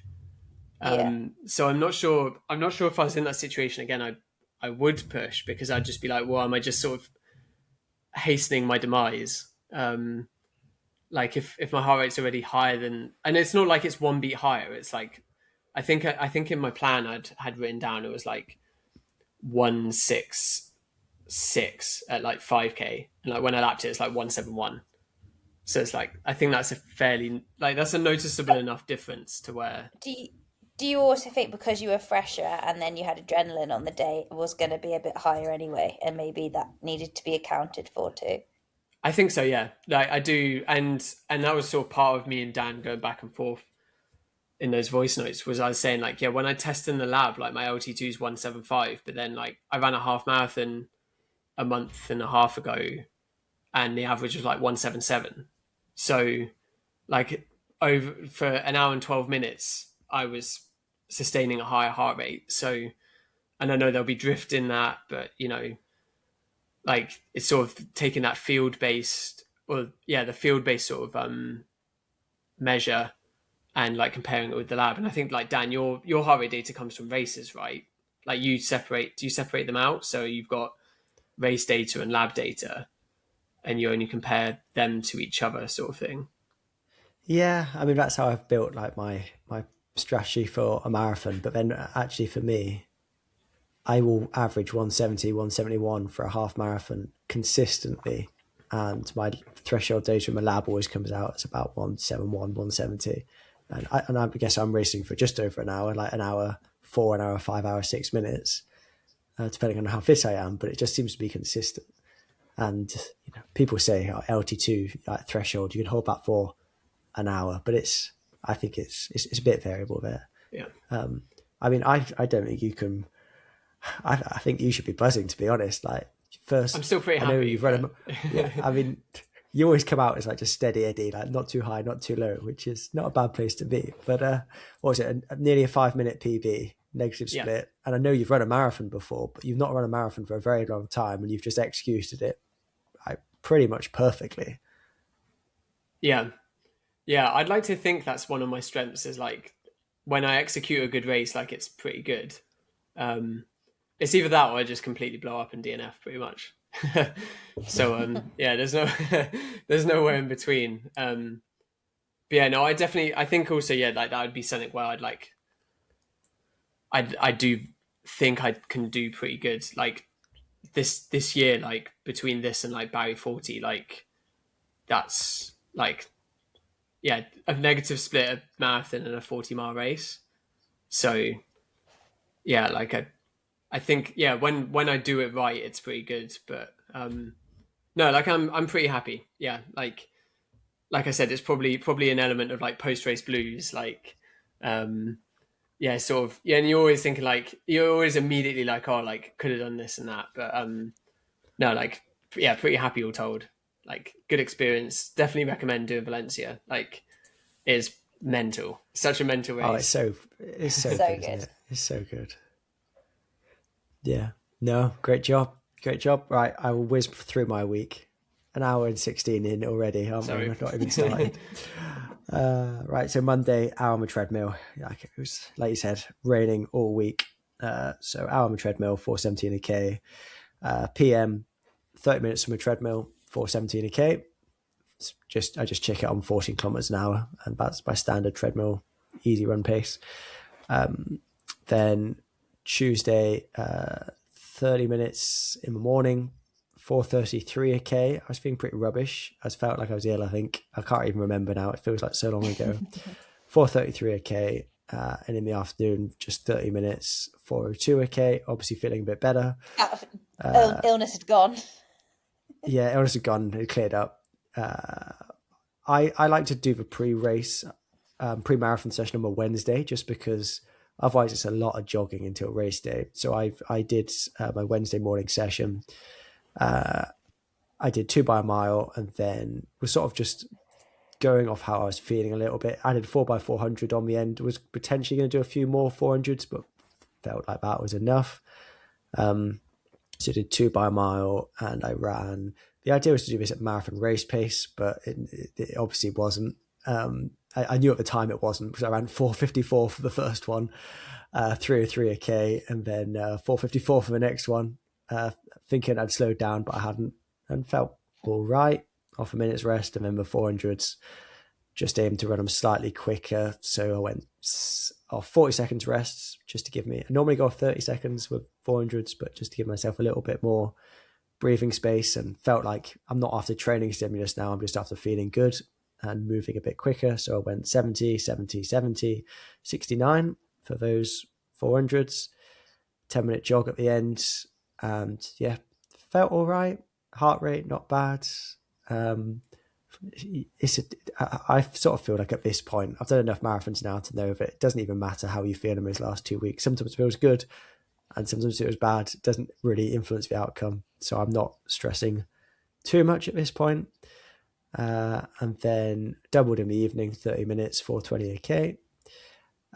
Then we were, what was that? So that's got me to, what days that got me to? Wednesday. So Thursday, we traveled out to Valencia. So we had this complicated arrangement of driving to Bristol, meeting my parents there. So all of our family then, so me, Jemima and I, plus my parents, flew from Bristol to Alicante, hired a car, which took forever. Hiring a car, so getting your hire car is a palaver. Absolute like faff. Like there was always it's the slowest paperwork you'll ever do. Anyway, hired a car in Alicante, drove 2 hours to Valencia. I had sort of hoped to get our number that day, but the flight had been a little bit delayed. Nothing awful, just like 20 minutes or something. And then I hadn't factored in how long it would take to pick up the car. 2 hour drive to Valencia, and then jogged 8k at 408 a k. And this was like the first run. I was like, yeah, I'm feeling fresh now, feeling pretty good. Probably on a massive high for just arriving in Valencia as well. And it's just nice to be in like 15-degree weather instead of 5-degree weather, and it's just nice. We were staying by the beach, so it was nice just running along the promenade, which is a nice place to run. But it'd been a long day. I think we'd left the house at 7 and got into Valencia at like 6 o'clock. So it'd been a long day of traveling and just felt a bit never ending when you're breaking it up so much, because like drive, plane, drive. Felt like a long time, and I hadn't hired a big enough car for all 5 of us to get in. Really, it was pretty cramped. I was driving, so I was all right, but then my dad, who's like 5'11", was knees on his chest, basically in my back, having to entertain a 3-year-old who's massively like hyper because he's not seen his grandparents in a while, and it's just he's going on holiday, so it's exciting. But yeah, that was Thursday. Friday, I met up with Thomas DeCanto, who's, if you haven't come across him, he's an Aussie, often features on Inside Running podcast, and we'd had a few chats over Instagram, and I'd been on his Shoegate, is that what it's called? Shoe Geeks, like spin-off, episode. So we'd been speaking a bit since then, and he had just come off a really good run at the Aussie Cross Country Trials champs for the Aussie Cross Country Trials for the World Champs. He'd done that like the Friday, I think it was, before Valencia. It had been out there all week, and I was still in good spirits, but I think losing his head a little bit in terms of he's been in Valencia since Monday and not racing till Sunday. And this is Friday now, and he's definitely got bored of just running. But we had a nice chat. Did 10.5k, 420 a k. Felt pretty good. And then Friday, met up with our endurance collective team, which was nice. Met a couple of the athletes, but I coach one of them I had met before. Actually, I was with Sean and Sean, different spelling, Welsh Sean and English Sean. Nice to meet them and go for coffee afterwards. They were pretty switched on, and both had pretty solid races, which was nice. We did 2 by 30 seconds at the end. And here I was briefing them all, like, we're just going to do marathon race pace. And I went 2:57 a k for the first one, and then ran 2:57 a k for the second one. So just 30 seconds at marathon race pace is nothing, isn't it? So it's so easy just to run too fast. And like you said, just in jogging shoes, Jen, but feeling pretty good. And then we did a bit of, what did we do then? So Thursday we'd done a bit of exploring in the old town. We went to the market, which is super good, and being up the cathedral tower, which is nice views. I had a pep talk night down the cathedral tower because there's a lot of stairs, and you were waiting at the bottom when you were Owain. And I think, did they have an announcement like we're just waiting for a little boy to get down the stairs? Because it's something like 250 steps. Yeah, they told the queue of like 40, 50 of us, like, oh, we're really sorry, there's just a little boy coming down. They got cameras, I think. Yeah. He was also having a fit because he wanted ice cream and he hadn't eaten anything like proper all day. So we said, you can have an ice cream, but you need to eat like normal food first. But up this cathedral tower. But anyway, that was Friday afternoon. We went to the beach for a little bit after I'd sat on my bed and had a few voice notes of you, Owain, and then came up with my own race strategy as well, just going over it again in my head before race day. But pretty chilled Friday. Didn't count the carbs because it's just, I don't even bother trying, because you end up eating out, don't you? And something, or like getting something that just hasn't got the calories on. But I went for the Haribo option. I had 2 bags of Haribo, 100 gram bag of Haribo was 80 grams of carbs. I was on the Cocoa Pops in the morning. Had a nice cookie after our shakeout run. And then had a very sad meal of microwave rice, 2 tubs of microwave rice with passata, and then some sushi to make it a little bit more interesting, from a supermarket, so pretty low risk. Plus some other snacks that I can't remember, but I feel like I was in that ballpark of 10 grams per kilo of body weight. Certainly didn't want to eat any more sugar, which I think is probably a good sign. And then race morning, so it was 4K from our Airbnb to the start. Was gonna get a bus, but the buses, I just wasn't that confident they were going to turn up. I've used the buses before to get to the start of Valencia, but we were coming from a different side, so I thought, right, I'll start walking, but then I realized there were bikes, so I got on a bike and cycled 4K to the start very, very slowly, on their Boris bikes, whatever they're supposed to be called out there, which was quite fun. Got to the underground car park, like super keen. I think it opened at 6:30, and I was there at 6:30. Thought it would take me longer to get there, but no. And then it was like, well, just sit around here for a bit because you can't warm up yet. Some people were so keen, weren't they, Jen? There were some East Africans warming up like 75 minutes before the start of a race, like jogging around.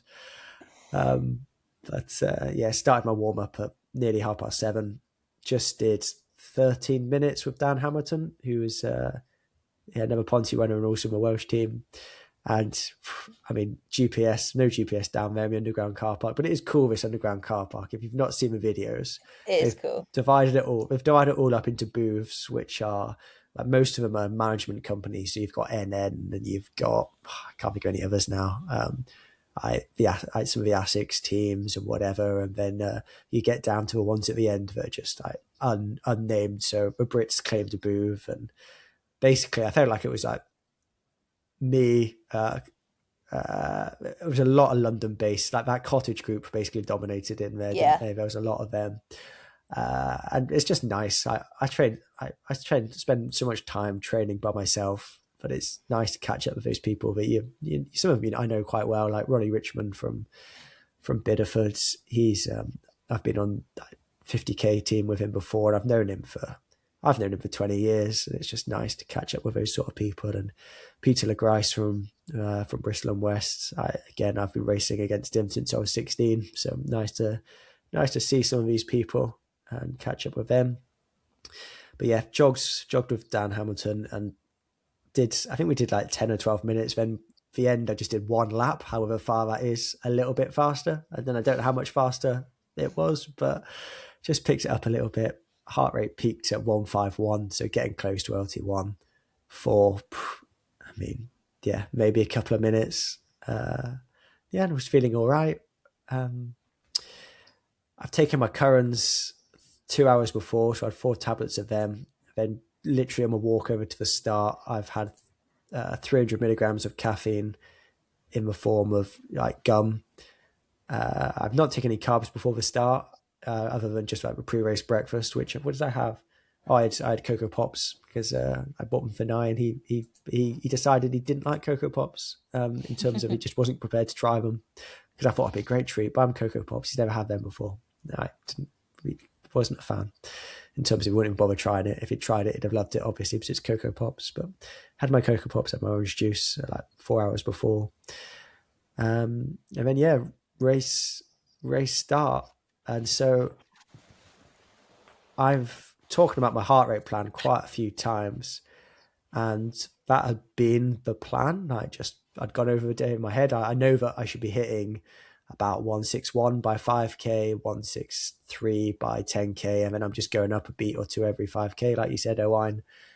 But in the first 5k, heart rate is just drifting up so quickly that it's not a great tool. And so I'd sort of know what I should be hitting for 1k, 2k, 3k, 4k, 5k, but there's so much variability there, but I'm not too obsessed with it. I'm just going off more of pace, at least for the first 3 or 4k. And everything had indicated to me that, I should be running like 306s should be doable. Like, that was what I had in my head. 306s, start off at that pace and hopefully pick it up, which would be like 210 high. So ran the first K a little quick, 302, but then sort of settled into that sort of 306 range. So I went 302, 304, 307, 303, 306. I was in the pack with Tom DeCanto, who had said he wanted to go sub 210. And I didn't think that was going to be a complete, like, going into before I started the race, I didn't think that was going to be a complete non-possibility. But already my heart rate was high. Like, I was 151 for the first K, and often I'd be like a fair few beats lower than that. And then a 160 by 2K, and that was sort of a heart rate I didn't think I'd average until I got to 5K. So that was sort of giving me some red flags already, but I was prepared to hold that for a little bit and see how it felt. By 5K, excuse me, by 5K,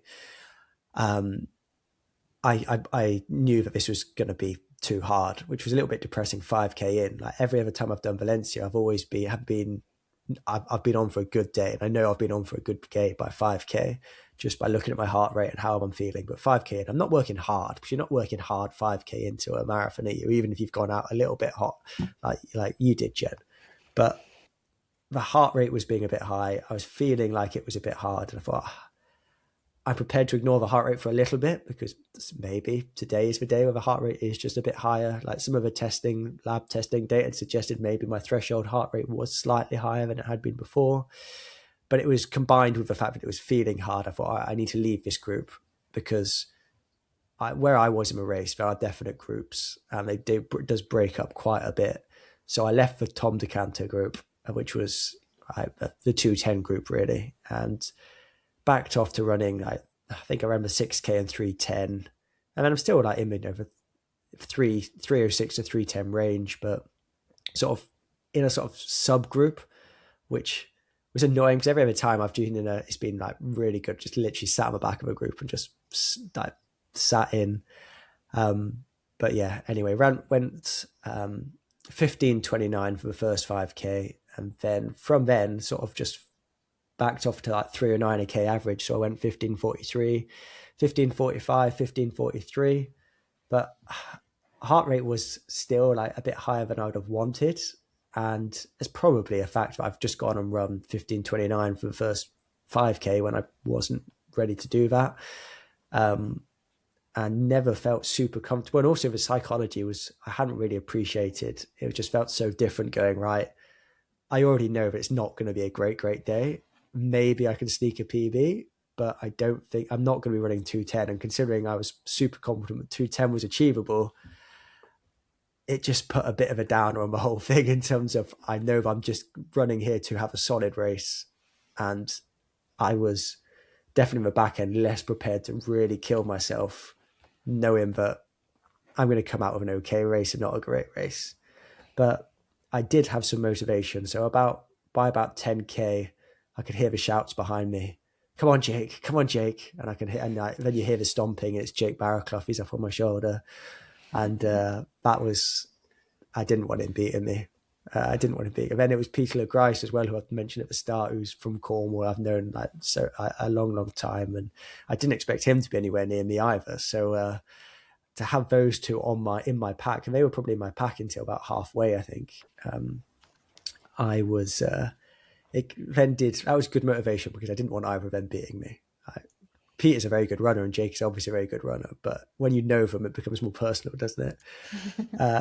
And so, got to halfway in 66:09, and again, it just didn't feel great. I felt like this is going to be tough to back up, which it ended up being quite tough.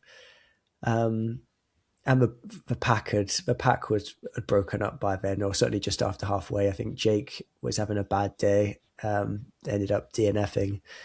Pete did eventually go out the back door. I think he went about 2:18 in the end, but it was just the last 12K were hard. They were really hard. So I went, halfway in 66:09, up from 20 to 25K around 15:59.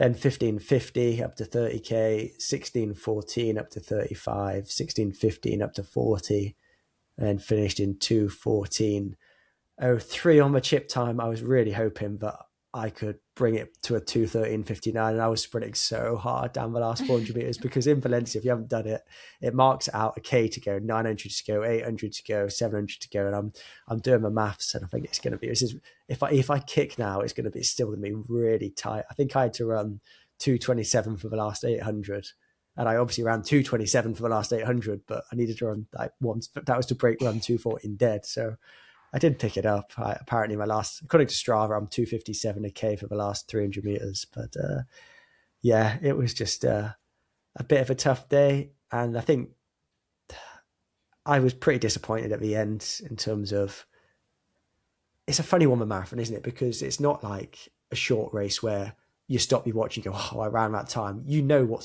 time you're going to run. From halfway, from 30k, you know what sort of day it's going to be. Because I've got so much data, I knew from 5k that it's going to be an average day, not a great day. So I finish, and it's a bit anticlimactic. And initially, I was pretty disappointed, or a bit just sort of, it's not what I was expecting. But then, even by the evening of that race, I was, Sunday evening, it's my second quickest time, and I'm going through my power of 10. I've done 16 marathons, some of them not that competitively, but like just more of a training run. But I've done a lot of marathons, and my third best time is 90 seconds slower than what I ran in Valencia. I think if I'd paced it a little better, then I would have, maybe I could have got a small PB. But I didn't completely blow up. Like my slowest K was my slowest K was about it was inside 3:20, I think. I didn't completely fall apart. I just sort of slowly faded in that last 12k of a race. And there were pits where I picked it up again. Like a Scottish guy went past me at 31k, and I thought, you know what, I've got something left here. And I ran a 3:03. And that was sort of the beginning of the end in some ways, in terms of I was then running like 3:17, 3:18. And then the first women caught me at, I think it was about, another pack caught me. I think there was a Brit in there, and I managed to get on the back of them for 2k and pulled it back to 3:12, 3:11. And then like the final pickup was having a race with the front women over the last 3k of a racing. There were two of them together at 39k, and I thought, right, get on the pack here. You've still got something to give, Dan. And they were very impressive. Especially the winner, Jepchira, wasn't it? I think, who won. Yeah. She put 40 seconds into that second lady over the last 3k, and I managed to finish second lady. So I was happy about it. I nearly caught her down the home stretch, kicking for that 2:14. Nearly caught her. But it was solid. I'm actually quite content with it now. I feel like it was a solid race, second best time. Even on a bad day, I obviously faded in the second half, but I didn't blow up. I went 66:09 and then 67:51, is that, if my maths is right, to run 2:14.00. And like a year ago, I'd have been delighted with 2:14.00. I think some learnings. Yeah, I don't think you can be too disappointed with that. And also, like, sometimes it takes like consistently being around the same mark before you can then move it on again. And like sometimes, like, you have one big breakthrough and you do a better block of training, you expect the same thing to happen the next time, but it doesn't work like that. No, it doesn't. That's the thing. Everything I said, all the training data and all the lab testing I'd done was predicting a better time, but the marathon is one day, and I came down with a bit of a cold on a Monday. Maybe that was enough to throw things off. Still feeling pretty bad a couple of days after that, but at the same time, you've just hammered your immune system by running a marathon, so I may well have picked something up after the marathon, and maybe that made no difference at all. Fueling was great. I did a 40-gram gel every 6k, which ended up as like 106 grams an hour. Didn't throw up at the end of this year, which was great. That was nice.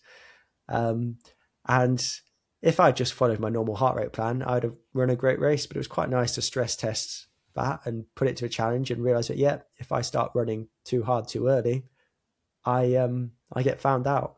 And I didn't, like I said, I didn't have a big blow up, and I wasn't at threshold, my threshold heart rate of 170 until 30k, but I'd just been greedy by 2 or 3 beats for the first half of the race, really. And that just came back to bite me in the end.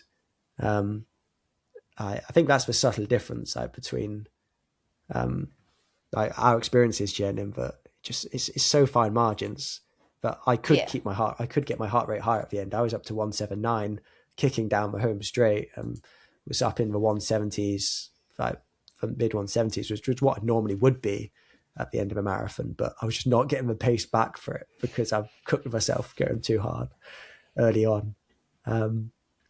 But kit was great. I felt like the currents worked well, the caffeine worked well. I would have liked my sore vest rather than my Welsh Athletics vest. Obviously, great to rep Welsh, rep Wales, but not quite the same as a nice light sore vest. Not quite a sore vest. If I can get a Welsh sore vest, then I'm all that in. would be good. Yeah. Are you still pleased with your shoe choice? I love the shoes. Shoes were great. Felt good. I think if I'd blown up and I'd been in something super soft like the Rays, it would have been not fun at all. Or the Pumas would have been even worse. So yeah. If I'd paced it wrong and been in the Pumas, it would have been a double penalisation, I think, in the last 10k. So yeah, I think it's an anticlimactic finish to maybe this episode. It was all right. It was good. I was hoping for quite a lot more, but actually now putting some spin on it, reflecting on it, I can't be too disappointed. If that's the worst paced marathon I've had in 4 or 5 years, and it was still pretty good.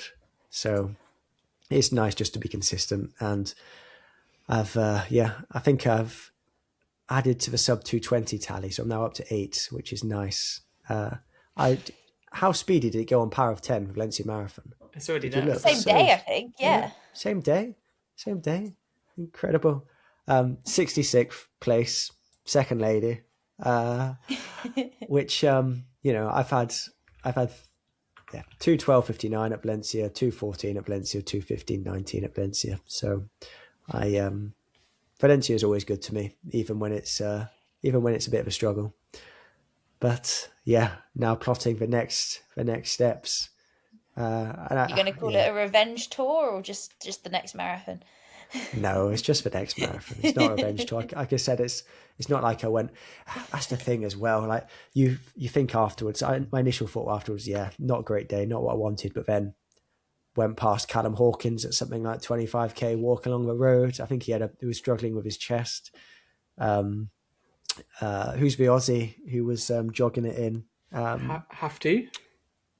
No, I didn't see. No, I don't even know what his result was it? But I know Brett Robinson. I went past him at something like 30k, and he's jogging along at 4-minute k pace.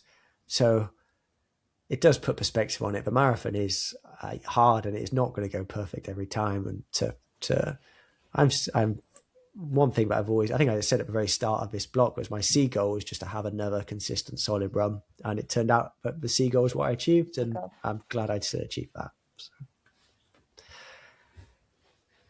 Yeah, but now it's scheming. What do I do next? There's a few emails have been sent. Just waiting to see what I can get into, because I do feel like the fitness was there for something quite a bit faster. It just didn't quite come together on the day for whatever reason. So yeah, well, I think it's sort of in the hands of the event organizer to see what I can get into next. But hopefully they're listening. Ruled out a bit of not ruled out a reasonably quick comeback before my next one. Inspired by Phil Sesman. Well, yeah. Another few years ago, we'll see what I can do. I'm sort of on the stretch, I think, of what a 2:12:59 or now 2:14:00 will get you in terms of leeway, because 66th I was 2:14:00 and 66th. It's crazy. The depth is unreal. Isn't it? But no, excited to race another marathon. legs feeling good. I ran Monday with Jemima, and that was nice. I felt the best I've ever felt after a marathon. Legs were super good, and I was hoping to just jog all week, but not run Tuesday, Wednesday because of a cold. But we had a nice, really nice long weekend, very long weekend, Thursday to Tuesday in Valencia. Had some nice drinks with you guys Sunday evening, and a bit more touristy stuff on the Monday. Nice visit to the aquarium where we met some more fans, didn't we, Owain? And in a shop, yeah. Oh, we should also shout out the listener that found us in the Irish bar on Oh yeah. Sunday night as well. I can't remember what his name is. I'm so sorry. From Scotland. Sorry, we Scotland. Yeah. Yeah, that was weird in the Irish bar. Yeah. No, yeah. And just so many people came up to me or even messaged me saying, "Oh, saw you in the queue for the expo. Didn't feel like I should come and disturb you, but it was nice to see you." Yeah. So cheers, I really appreciate that. The support on the course as well, like the number of people who shouted out the podcast too was really good, especially at the back end of the race when it got really hard. Yeah. I had a lot of people shout my name, which is always helpful, especially when it's hurting. And I also I had Jemima and my mum were they saw me like 5 or 6 times, and that definitely helped. And like Nye and the rest of my family, who were a bit less mobile when you got a 3-year-old with you, they saw us at 4K and 20K, because that was literally by the Airbnb. And the first time it made me laugh because my brother's there and my sister's there, my dad's there, my sister's partner are there. They're all like cheering, and Nye knows there's a race going on, and he's watching me, but he's not watching me. He's watching a runner and just sort of shouting, but he's not clocked me at all. He's not seen me. And apparently he said the first white guy who ran through, apparently he shouted, "It's Owain! It's Owain!" So he got very excited then. But he's not got the best recognition. It's definitely you, yeah, definitely you. Sub 3 minute Ks through 4K, yeah. But, so no, it's great. It was nice to have them all out there. Really good break, and it puts perspective on it as well, doesn't it? Like back in work, very tired on Wednesday, and back to reality, isn't it? Back to reality. Move on. Other stuff to be thinking about other than a marathon, and already plotting what's next. But yeah, it's been a good 12 weeks. I've really enjoyed it, to be fair. It's not over yet, though. Don't talk like that. Yeah. We've still got one more episode to go. One more episode. Yeah. But the training, I mean, the actual, not the podcasting was good as well, but it's just a fun 12 weeks, and it gives it more purpose, doesn't it? When we're doing something like this and building towards it, documenting it every week. Absolutely. Should we leave it there for this week? So we're going to come back next week and talk about our training blocks in a bit more detail. Yeah, dissect them. What went wrong? What we think we should do next time? All the learnings Jen's made. Yeah, I've got a list. Yeah. Should we bring Dave on? Will Dave come on? Should we get him on? I reckon we should get him on. That would be, I reckon that would complement the episode quite well. I think so. Yeah. See what your compliance score was. Is that right? Yeah, the mastermind behind the plan. Yeah. Nice. Well, I look forward to that. But yeah, catch us next week. We'll dive into all the details, what we might try differently next time. Maybe I'll have an answer of what race I'm doing next by then. So that'll be exciting too, and see how we're all faring a week on. Hopefully I'm back to jogging by then. I've got 21 hours to do by the 21st of December. So I've got some catching up to do. Sweet. Thanks for listening, guys. Yeah, catch you all next week. See ya.